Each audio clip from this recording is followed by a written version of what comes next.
दोस्तों, अगर आप स्पाइस मनी का आईडी चलाते हैं या स्पाइस मनी के रिटेलर हैं तो ये वीडियो बहुत ही इंपॉर्टेंट होने वाला है और ये वीडियो लास्ट तक आपको देखना होगा, क्योंकि इस वीडियो में जो है स्पाइस मनी से रिलेटेड ऐसा ऐसा पॉइंट बताने वाले हैं कि आपको शुरू से लेकर के लास्ट तक, यानी जब तक काम कर रहे हैं तो इसमें उस पॉइंट का हमेशा इसमें काम आने वाला है। लेकिन पॉइंट को जो है गौर से देखना होगा, वीडियो लास्ट तक देखना होगा और पॉइंट को जो है ध्यान से समझना होगा। कौन कौन से सावधानी रखना पड़ेगा, कौन कौन से फीचर जो है आपको ना समझ में आए तो उसको छेड़ना नहीं है, तो सभी जानकारी इस वीडियो में देने वाले हैं। वीडियो में लास्ट तक बने रहिएगा। वीडियो में आगे बढ़ने से पहले आप लोग से छोटा सा रिक्वेस्ट है कि अभी तक मेरे चैनल को सब्सक्राइब नहीं किया तो सब्सक्राइब कर लीजिएगा, बेल आइकन को प्रेस कर लीजिएगा ताकि सभी नोटिफिकेशन आप लोग को मिलता रहेगा। दोस्तों, आप लोग को बता दूं कि स्पाइस मनी जो है हमेशा एक नया नया अपडेट लाते रहता है और जब भी अपडेट करता है उसमें नया नया फीचर ऐड हो जाता है। पहले NSDL का खाता नहीं खुलता था स्पाइस मनी से, लेकिन अब जो है NSDL का खाता जो है स्पाइस मनी से खुल रहा है। स्पाइस मनी में NSDL का खाता खोलने के लिए आपको पहले 500-600 रुपया कटवाना पड़ेगा और उसमें एक करेंट अकाउंट खुद का खोलना पड़ता है, तब जाकर के स्पाइस मनी से NSDL का खाता खोल सकते हैं। और हाथों हाथ एक वेलकम किट आता है, छोटा सा आता है, उसमें वेलकम किट रहता है। वेलकम किट में एक डेबिट कार्ड का ATM रहता है। उस डेबिट कार्ड को अपने ग्राहक को दे करके खाता खोल सकते हैं। एक ग्राहक का 399 रुपये लिया जाता है। तो इस प्रकार से डेबिट कार्ड दे करके आप खाता खोल सकते हैं NSDL के। दूसरा अपडेट के बारे में आप लोग को बता दूं, दूसरा अपडेट में ये है कि अगर किसी का भी पैसा विड्रॉल कर रहे हैं या मिनी स्टेटमेंट निकाल रहे हैं तो उसमें सबसे पहले या बैलेंस इंक्वायरी कर रहे हैं, जितना बार फर्स्ट में आप अपने मोबाइल में लॉगिन किए हैं या सिस्टम में लॉगिन किए हैं तो उसको लॉगिन करने के बाद से अपना आधार कार्ड नंबर डाल करके फिंगर लगाना पड़ता है, तब जाकर के 12 घंटा के लिए आपका जो आईडी होता है ऑन होता है, 12 घंटा के लिए। दूसरा आप लोग को बता दूं कि अगर ये 12 घंटा के लिए ठीक है ऑन हो गया, लेकिन अगर किसी का पैसा विड्रॉल कर रहे हैं उस टाइम में अगला का, अगर किसी क्लाइंट का पैसा निकाल रहे हैं, सपोज दैट अगर 1000 रुपये निकाल रहे हैं तो 1000 रुपये आप उसका फिंगर लगा लिए। एक बार जो लाइट है बायोमेट्रिक का, एक बार लाइट जला, उसमें फिंगर लगा लिए कस्टमर का और लगा करके हटा लिए।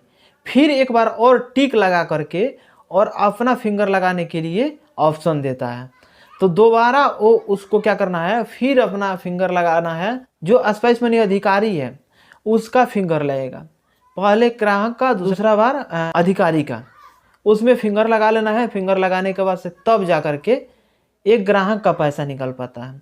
पहले क्या होता था कि स्पाइस मनी का आईडी, बहुत सारे लोग जो हैं स्पाइस मनी के आईडी ले लेते थे, क्योंकि पहले जब होता था ना कि स्पाइस मनी के आईडी लेने के लिए 1000 रुपया पे करना पड़ता था, तब जाकर के स्पाइस मनी का आईडी मिल पाता था। तो उस टाइम में बहुत सारे लोग क्या करते थे कि स्पाइस मनी बहुत सारे जगह पर तो था नहीं, गांव में आजकल देखिएगा तो गांव में जहाँ जाइए वहाँ पे स्पाइस मनी का आईडी वाले या रिटेलर, बहुत सारी कंपनियां वाले रिटेलर वहाँ पे मिल जाएंगे पैसा निकालने के लिए। लेकिन पहले ये सुविधा नहीं था, तो लोग क्या करते थे कि अपने नाम पे आईडी ले करके और कुछ कमीशन पे किसी और को आईडी दे देते थे चलाने के लिए, और वो व्यक्ति अपना चला रहा है आईडी और आईडी वालों को पैसा दे रहा है। तो ये सुविधा पहले था ना, एक एक आदमी के नाम पे 3, 4, 5 इस प्रकार से आईडी लोग ले करके बैठे थे, और इस प्रकार से बहुत सारी कंपनियां का लोग दूसरे को दे करके पैसा कमाते थे। एक आदमी बिना कुछ किए 1000 रुपया, 1200, 1500 इस तरह का इनकम कर लेता था, सिर्फ अपना आईडी जनरेट करा करके। तो ये सुविधा क्या किया है, बहुत ही बेस्ट कर दिया है। वहाँ पे उपलब्ध रहेगा, यानी अपना फिंगर लगाएगा तब जाकर के ग्राहक का पैसा निकाल सकता है, वरना ये सोचिए कि दूसरे कोई का आईडी अपने मोबाइल में लॉगिन करके और ये चला सके तो ये नहीं चल सकता है। पहले OTP सिस्टम था, तो बहुत सारे लोग OTP मांग करके, ऑन टाइम पासवर्ड मांग करके अपना आईडी चला लेते थे, किसी का आईडी। लेकिन OTP का सिस्टम हटा करके बायोमेट्रिक सिस्टम कर दिया है, ताकि ये सेफ एंड सिक्योर रहे, ताकि किसी का आईडी से कोई फ्रॉड नहीं हो पाए, किसी का आईडी कोई दूसरा यूज नहीं कर पाए, किसी ग्राहक का पैसा, जिसको ग्राहक का जानकारी भी ना हो और दूसरा कोई पैसा नहीं निकाल पाए। यानी जो है ना, इतना सिक्योर करता जा रहा है, इतना सिक्योर करता जा रहा है कि हमेशा कुछ ना कुछ नया अपडेट स्पाइस मनी हो या बहुत सारा रिटेलर का आईडी हो, ये हमेशा सिक्योर करते रहता है और कुछ कुछ नया फीचर इसमें ऐड करते रहता है ताकि जो ग्राहक है वो उनको परेशानी ना हो। क्योंकि अगर एक ग्राहक से आप पैसा काट लेते हैं एक्स्ट्रा, अगर सपोज दैट वो बैंक में चला गया और स्टेटमेंट निकलवा लिया और उसमें पता चला कि नहीं ये स्पाइस मनी से जो मेरा पैसा निकाला है उसमें ज़्यादा काट लिया गया है, तो वो ग्राहक फिर आपके पास दोबारा नहीं आएगा। तो इससे आपका भी नुकसान हुआ प्लस में कंपनी का भी नुकसान हुआ। तो इस प्रकार से ये सब बचने के लिए स्पाइस मनी जो है नया नया अपना अपडेट लाते रहता है और नया नया अपडेट में नए नए फीचर्स ऐड करते रहता है। एक और बात बता दूं कि बहुत सारा लोग जो है पैसा ट्रांसफ़र करने के लिए, जैसे कि किसी अकाउंट में ट्रांसफ़र करना है पैसा, तो उसमें ट्रांसफ़र करने के लिए लोग क्या करते थे, उसके अकाउंट नंबर उसके IFSC कोड का यूज करते थे और अपने फ़ोन पे से ट्रांसफ़र करते थे। जैसे स्पाइस मनी है, अपना पैसा ऐड है वॉलेट में, तो वॉलेट में से फिर अकाउंट में ट्रांसफ़र करते थे यानी सेटलमेंट करते थे और वह फ़ोन पे से या गूगल पे से फिर उस ग्राहक के अकाउंट में पैसा डिपॉजिट करते थे। इस प्रकार से करते थे। लेकिन आप लोग को बता दूं कि बहुत सारा ऑप्शन होता है इसमें, जैसे कि AEPS balance inquiry, AEPS withdrawal, AEPS mini statement, AEPS deposit, तो ये सारे बहुत सारा ऑप्शन होता है।